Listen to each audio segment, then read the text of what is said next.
আসসালামু আলাইকুম।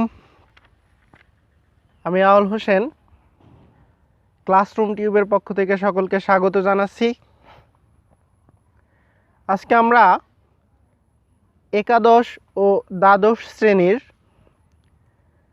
হিসাব বিজ্ঞান প্রথম পত্রের নৈর্ব্যক্তিক সলভ করব। আজকে আমরা আলোচনা করব ঢাকা বোর্ড 2019। আপনারা দেখতে পাচ্ছেন হিসাব বিজ্ঞান প্রথম পত্র।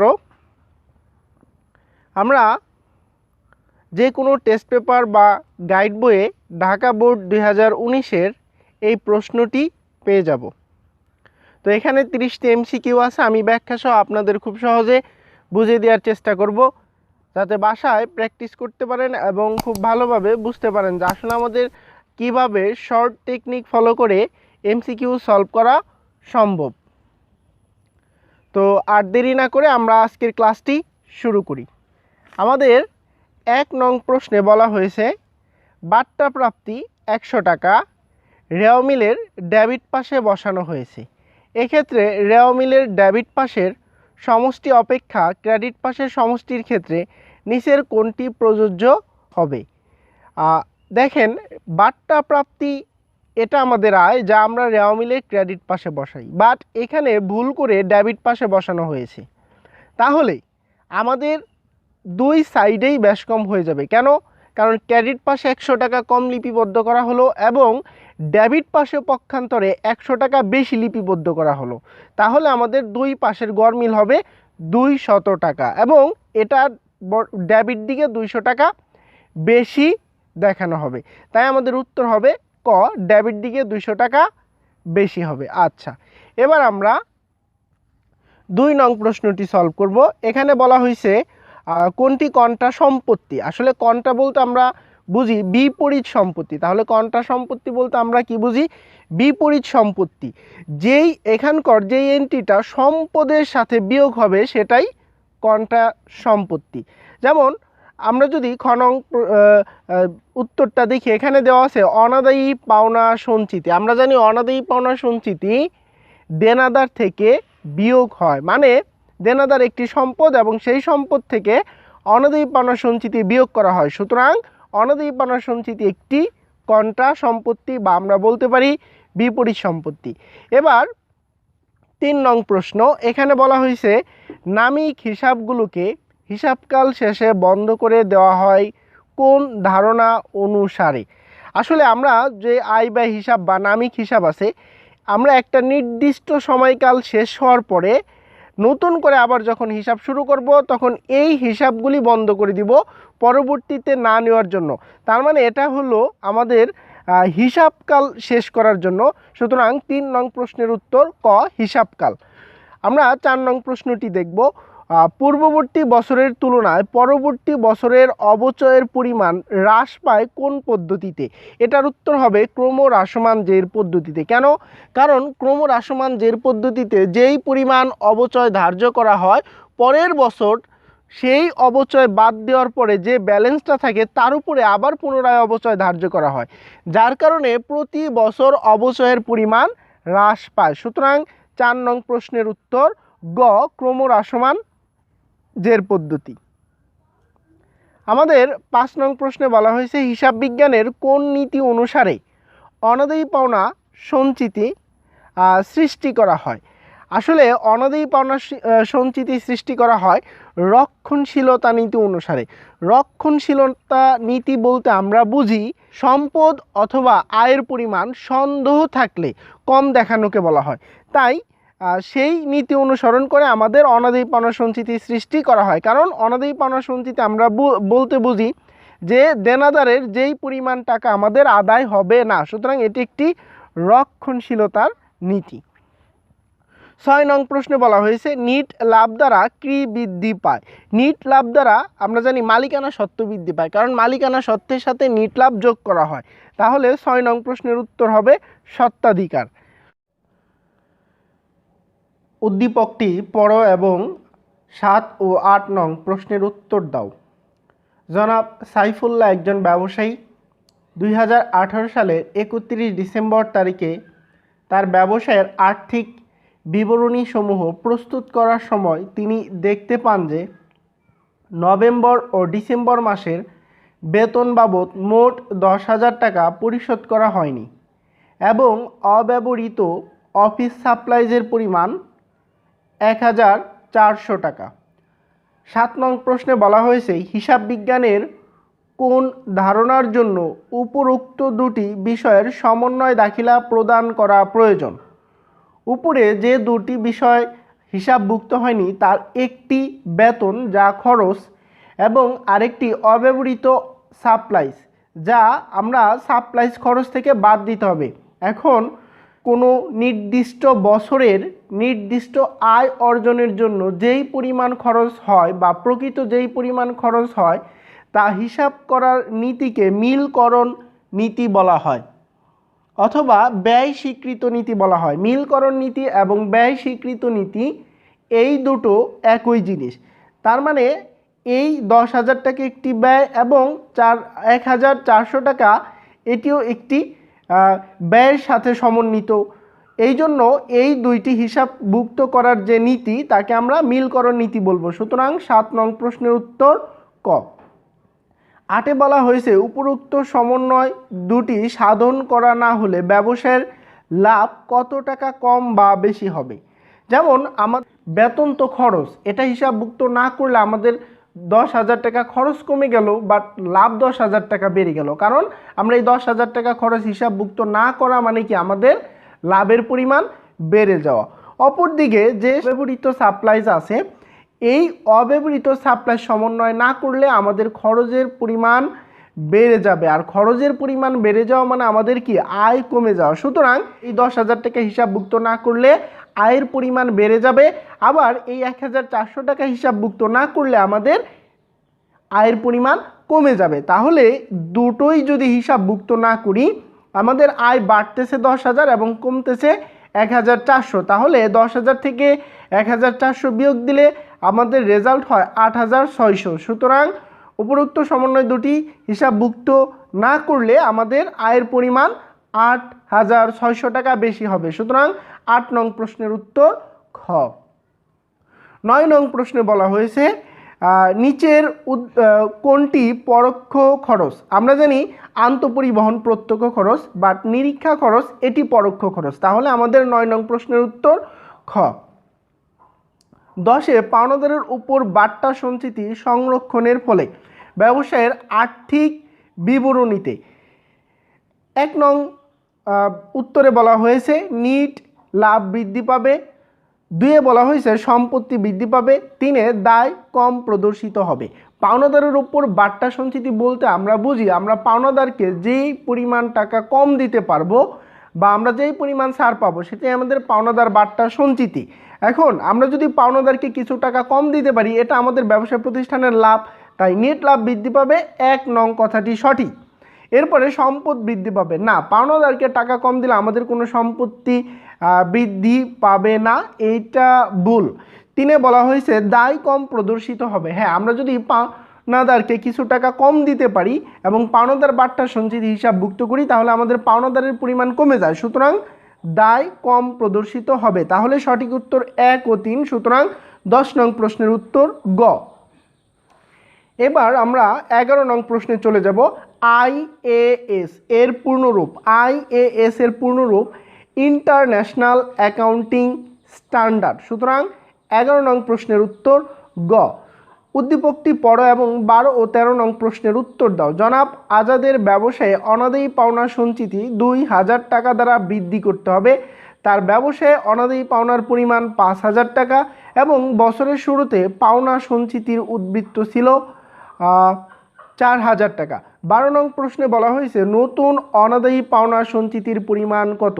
যদি আমাদের কোনো প্রশ্নে বলা থাকে যে অনাদায়ী পাওনা সঞ্চিতি এত টাকা দ্বারা বৃদ্ধি করো, তাহলে নিয়ম পুরাতন অনাদায়ী পাওনা সঞ্চিতির সাথে যত টাকা দ্বারা বৃদ্ধি করব তা যোগ দিতে হবে। তাহলে আমাদের পুরাতন অনাদায়ী পাওনা সঞ্চিতি আমরা দেখতে পাচ্ছি এখানে 4,000 টাকা, আর বৃদ্ধি করব কত 2,000 টাকা দ্বারা। সুতরাং 4,000 যোগ 2,000 সমান 6,000 টাকা। তাহলে আমাদের নতুন অনাদায়ী পাওনা সঞ্চিতির পরিমাণ 6,000। সুতরাং 12 নং প্রশ্নের উত্তর গ। 13-তে বলা হয়েছে আয় ব্যয় হিসাবে অনাদায়ী পাওনা খরচ কত টাকা দেখানো হবে। আমরা জানি যখন আমরা আয় ব্যয় বিবরণী করব বা আয় ব্যয় হিসাব করব তখন অনাদায়ী পাওনা খরচের সাথে নতুন অনাদায়ী পাওনা সঞ্চিতি যোগ দিতে হয় এবং পুরাতন অনাদায়ী পাওনা সঞ্চিতি বিয়োগ দিতে হয়। তাহলে আমরা উদ্দীপকে দেখতে পাচ্ছি এখানে আমাদের অনাদায়ী পাওনার পরিমাণ 5,000 টাকা, এর সাথে আমরা যোগ দিব আমাদের নতুন অনাদায়ী পাওনা সঞ্চিতি যা 12 নং প্রশ্নে পেয়েছি 6,000 টাকা, এবং আমরা বিয়োগ দিব আমাদের পুরাতন অনাদায়ী পাওনা সঞ্চিতি যা বছরের শুরুতে ছিল 4,000 টাকা। তাহলে 5,000 যোগ 6,000 বিয়োগ 4,000 আমাদের রেজাল্ট হয় 7,000 টাকা। সুতরাং 13 নং প্রশ্নের উত্তর গ। 14 নং প্রশ্নে বলা হয়েছে উত্তোলন হিসাব কোন ধরনের হিসাব? এটা কি স্থায়ী হিসাব? না, ক উত্তর হবে না। খতে বলা হয়েছে সাময়িক হিসাব। জি, উত্তোলন একটি সাময়িক হিসাব, কারণ এটা আমরা বছরের শেষে মূলধনের সাথে বিয়োগ করি। এরপর 15তে বলা হয়েছে যন্ত্রপাতির আধুনিকীকরণ খরচ কি জাতীয় লেনদেন?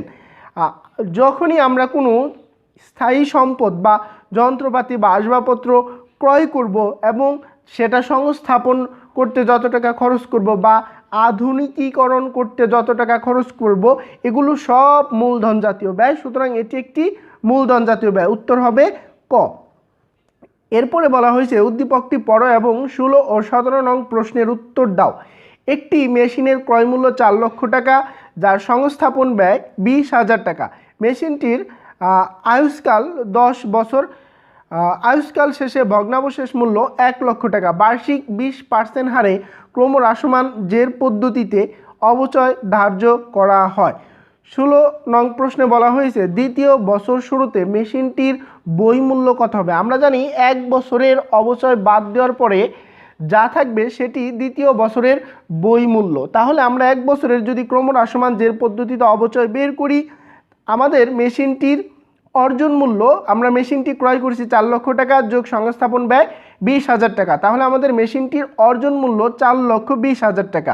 এর উপরে যখন আমরা 20% অবচয় ধার্য করব তখন আমাদের অবচয়ের পরিমাণ দাঁড়াবে 84,000 টাকা। এখন তাহলে প্রথম বছরের অবচয় 84,000 টাকা। আমরা যদি আমাদের মেশিনটির অর্জন মূল্য 4,20,000 টাকা থেকে 84,000 টাকা বিয়োগ করি তাহলে আমাদের পরবর্তী বছরের শুরুতে মেশিনের বই মূল্য দাঁড়াবে 3,36,000 টাকা। সুতরাং আমাদের উত্তর ঘ। 17 নং প্রশ্নে বলা হয়েছে ক্রমহ্রাসমান জের পদ্ধতির পরিবর্তে সরল রৈখিক পদ্ধতিতে অবচয় ধার্য করলে আর্থিক বিবরণীতে প্রভাব পড়বে। ক নং উত্তরে বলা হয়েছে মুনাফা বৃদ্ধি পাবে। হ্যাঁ, আমরা জানি ক্রমহ্রাসমান জের পদ্ধতিতে প্রথম বছর যে পরিমাণ অবচয় ধার্য হয় সরল রৈখিক পদ্ধতিতে তার থেকে কম অবচয় ধার্য হয়। সুতরাং 17 নং প্রশ্নের উত্তর ক। 18তে বলা হয়েছে মূলধনের পরিমাণ 1,20,000 টাকা, সাধারণ সঞ্চিতি 30,000 টাকা, ঋণ 20,000 টাকা এবং বিবিধ পাওনাদার 45,000 টাকা হলে বহির্দায়ের পরিমাণ কত? বহির্দায় বলতে বুঝি বাহিরের কোনো পক্ষ আমাদের কাছে যত টাকা পাবে তার যোগফল। আবার বলি, বহির্দায় বলতে আমরা বুঝি বাহিরের কোনো পক্ষ আমাদের কাছে যত টাকা পাবে তার যোগফল। তাহলে এখানে ঋণ এটা একটা আমাদের বাহিরের দায়, কারণ বাহিরের কোনো পক্ষ আমাদের কাছে 20,000 টাকা পাবে, এবং পাওনাদার ইনিও আমাদের প্রতিষ্ঠানের বাহিরের কোনো ব্যক্তি বা প্রতিষ্ঠান। সুতরাং আমাদের বহির্দায়ের পরিমাণ 20,000 যোগ 45,000, উত্তর হবে 18 ঘ 65,000 টাকা। উদ্দীপকটি পড়ো এবং 19 ও 20 নং প্রশ্নের উত্তর দাও। জনাব নাজিম একজন ক্ষুদ্র ব্যবসায়ী, তিনি হিসাবের সঠিক পদ্ধতি অনুসরণ করেন না। তার ব্যবসায়ের প্রারম্ভিক মূলধন ছিল 60,000 টাকা। তিনি উক্ত বছরে 25,000 টাকা অতিরিক্ত মূলধন বিনিয়োগ করেছিলেন। উক্ত বছরে তিনি প্রতি মাসের শেষে ব্যবসায় থেকে 2,000 টাকা করে ছেলের টিউশন ফিস পরিশোধ করেন। উক্ত বছরে তার ব্যবসায়ের নিট লাভের পরিমাণ ছিল 30,000 টাকা। এখন দেখি আমাদের প্রশ্নে কি বলা হয়েছে। আমাদের প্রশ্নে বলা হয়েছে ব্যবসায়ে সমাপনী মূলধন কত? আচ্ছা, যখনই আমরা সমাপনী মূলধন বের করব আমাদের দেখতে হবে প্রারম্ভিক মূলধন 60,000 টাকা, এর সাথে আমরা যোগ দিব অতিরিক্ত মূলধন 25,000 টাকা, আর তারপরে আমরা যোগ দিব নিট লাভ 30,000 টাকা এবং বিয়োগ দিব সর্বশেষ উত্তোলন। এখন ওনার প্রতি মাসে উত্তোলন 2,000 টাকা, তাহলে সারা বছরে উত্তোলন 12 দিয়ে যদি আমরা গুণ করি 24,000 টাকা।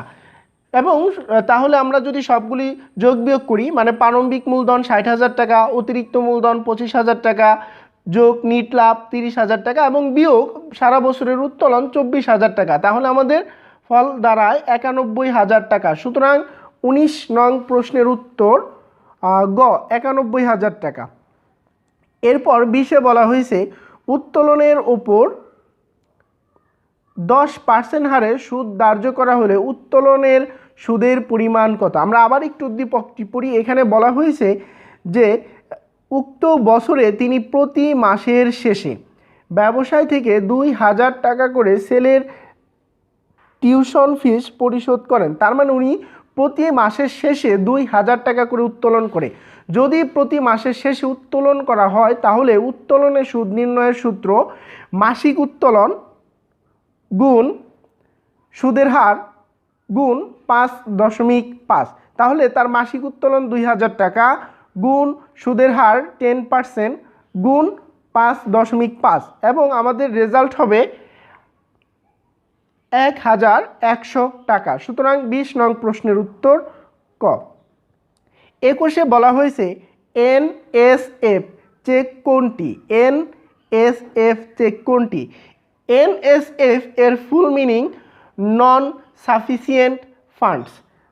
তার মানে এর অর্থ দাঁড়ায় জমাকৃত চেক প্রত্যাখ্যাত। মানে আমরা যখন কোনো চেক আমাদের অ্যাকাউন্টে জমা দিলাম বাট আমাদের ব্যাংক অ্যাকাউন্টে পর্যাপ্ত পরিমাণ টাকা না থাকায় আমাদের চেকটি ব্যাংক কর্তৃক অমর্যাদাকৃত হলো বা প্রত্যাখ্যাত হলো, তাই NSF বলতে জমাকৃত চেক প্রত্যাখ্যান করাকে বোঝায়। তাহলে 21 নং প্রশ্নের উত্তর ক। 22 নং প্রশ্নে বলা হয়েছে ব্যাংক চার্জ 260 টাকা নগদান বইয়ে ভুলক্রমে 620 টাকা ডেবিট করা হয়েছে। এর ফলে নগদান বই ও ব্যাংক বিবরণীর উদ্বৃত্তের মধ্যে গড়মিলের পরিমাণ কত? আমরা জানি ব্যাংক চার্জ নগদান বইয়ের ক্রেডিট পাশে বসে, ব্যাংক চার্জ নগদান বইয়ের ক্রেডিট পাশে বসে, কিন্তু আমরা ভুলক্রমে ডেবিট পাশে 620 টাকা বসিয়ে ফেলছি। তার মানে এটা একটি ভুল। আমাদের ডেবিট পাশে এখন ব্যালেন্স ব্যাংকের সাথে 620 টাকা মিলবে না। পক্ষান্তরে আমরা কিন্তু এই 260 টাকা ক্রেডিট পাশে বসাইনি। তার মানে আমাদের পার্থক্যের পরিমাণ হবে 260 যোগ 620 সমান 880 টাকা। তাহলে আমাদের 22 নং প্রশ্নের উত্তর ঘ। 23 নং প্রশ্নে বলা হয়েছে ব্যাংক সমন্বয় বিবরণী কে তৈরি করেন? যে ব্যাংকে অ্যাকাউন্ট করেন বা যে টাকা রাখেন আমানতকারী ব্যাংক সমন্বয় বিবরণী তৈরি করেন। সুতরাং 23 নং প্রশ্নের উত্তর খ। 24-এ বলা হয়েছে 5,000 টাকার একটি লেনদেন 500 টাকা লেখা হলে তা কোন ধরনের ভুল? এটা একটি লেখার ভুল, কারণ আমরা 5,000 টাকা লিখতে গিয়ে একটি শূন্য যদি কম দিই এটা আমাদের লেখার ভুল। সুতরাং 24 নং প্রশ্নের উত্তর ঘ। 25-এ বলা হয়েছে ধারে বিক্রয়ের ফলে হিসাব সমীকরণের এ সমান এল প্লাস ওই এর কোন উপাদানের পরিবর্তন হবে? আমরা জানি ধারে বিক্রয় করলে বা যেভাবে বিক্রয় করলে আমাদের প্রতিষ্ঠানের আয় হয় এবং আয় হইলেই মালিকানা সত্ত্ব বাড়ে, সুতরাং ওই পরিবর্তন হবে। এবং বাকিতে বিক্রি করলে আমাদের দেনাদারের পরিমাণ বৃদ্ধি পায়, দেনাদার আমাদের প্রতিষ্ঠানের সম্পদ, সুতরাং এ পরিবর্তন হবে। তাহলে এর উত্তর হচ্ছে এ ও ওই। সুতরাং আমাদের 25 নং প্রশ্নের উত্তর খ। 26 নং প্রশ্নে বলা হয়েছে হিসাব তথ্যের অভ্যন্তরীণ ব্যবহারকারী কে? আয়কর কর্তৃপক্ষ না, আয়কর কর্তৃপক্ষ বাহিরের, যারা আমাদের ব্যবসায়ের ভিতরের কেউ না। পাওনাদার আমাদের ব্যবসায়ের বাহিরের, ব্যবস্থাপক ব্যবস্থাপক আমাদের ব্যবসায়ের ভিতরের একজন ব্যক্তি, সুতরাং সে অভ্যন্তরীণ ব্যবহারকারী। তাহলে 26 নং প্রশ্নের উত্তর হবে গ ব্যবস্থাপক। 27 নং প্রশ্নে বলা হয়েছে নিজের কাজের জন্য অন্যের নিকট দায়বদ্ধতাকে কি বলে? এটাকে বলা হয় জবাবদিহিতা। তাহলে 27 নং প্রশ্নের উত্তর গ। 28-এ বলা হয়েছে কোনটি হিসাবের প্রধান বই? আমরা জানি খতিয়ানকে হিসাবের প্রধান বই বা পাকা বই বলা হয়। সুতরাং 28 নং প্রশ্নের উত্তর খ। উদ্দীপকটি পড়ো এবং নিচের প্রশ্নগুলোর উত্তর দাও। 29 ও 30 নং জনাব জাফর 2 লক্ষ টাকার পণ্য জনাব মান্নানের কাছ থেকে ক্রয় করে নগদে 40% এবং 30% প্রদেয় বিলে নিষ্পত্তি করেন। 29 নং প্রশ্নে বলা হয়েছে 80,000 টাকার লেনদেনটি কোন বইতে লিপিবদ্ধ হবে। আমরা এখানে দেখতে পাই উনি 2 লক্ষ টাকার পণ্য ক্রয় করে 40% নগদে পরিশোধ করেছেন। 2 লক্ষ টাকার 40% সমান 80,000 টাকা, তার মানে উনি 80,000 টাকাই নগদে পরিশোধ করেছেন। আর আমরা জানি পণ্য ক্রয় করে নগদে পরিশোধ করলে তা নগদান বইতে লিপিবদ্ধ হয়। সুতরাং 29 নং প্রশ্নের উত্তর ঘ। 30 নং প্রশ্নে বলা হয়েছে আর্থিক অবস্থা নির্ণয়ে লেনদেনটির প্রভাব হলো দায় বৃদ্ধি পাবে। 1 নংয়ে বলা হয়েছে জি, আমরা যদি বাকিতে ক্রয় করি, কারণ 2 লক্ষ টাকার পণ্য ক্রয় করে 40% নগদে এবং 30% বিলে, তাহলে বাদ বাকি 30% নিশ্চয়ই বাকি আছে এবং বিলও একটি দায়, তাহলে আমাদের দায় বৃদ্ধি পাবে। 2 নংয়ে বলা হয়েছে স্বত্বাধিকার হ্রাস পাবে। হ্যাঁ, আমরা পণ্য ক্রয় করলে আমাদের মালিকানা সত্ত্ব হ্রাস পায়, কারণ এটি একটি ব্যয়। 3 বলা হয়েছে সম্পদ হ্রাস পাবে। হ্যাঁ, আমার নগদ টাকা কমে যাবে, তাহলে তিনোটি সঠিক উত্তর। 30-এর উত্তর হবে ঘ। আমরা ঢাকা বোর্ড 2019-এর হিসাব বিজ্ঞান প্রথম পত্র একাদশ ও দ্বাদশ শ্রেণীর 30টি এমসিকিউ খুব সুন্দরভাবে বুঝে বুঝে সলভ করলাম। আমি আশা করি তোমাদের এই 30টি প্রশ্নের ভিতরে আর কোনো সমস্যা থাকবে না। এরপরেও যদি কারো কোনো প্রশ্ন বুঝতে সমস্যা হয় আমাকে কমেন্টে লিখো, আমি তোমাদের প্রশ্নের উত্তর দেওয়ার চেষ্টা করব ইনশাল্লাহ। আর আমাদের চ্যানেলটি সাবস্ক্রাইব করে আমাদের ক্লাসরুম টিউবের সাথে থাকো।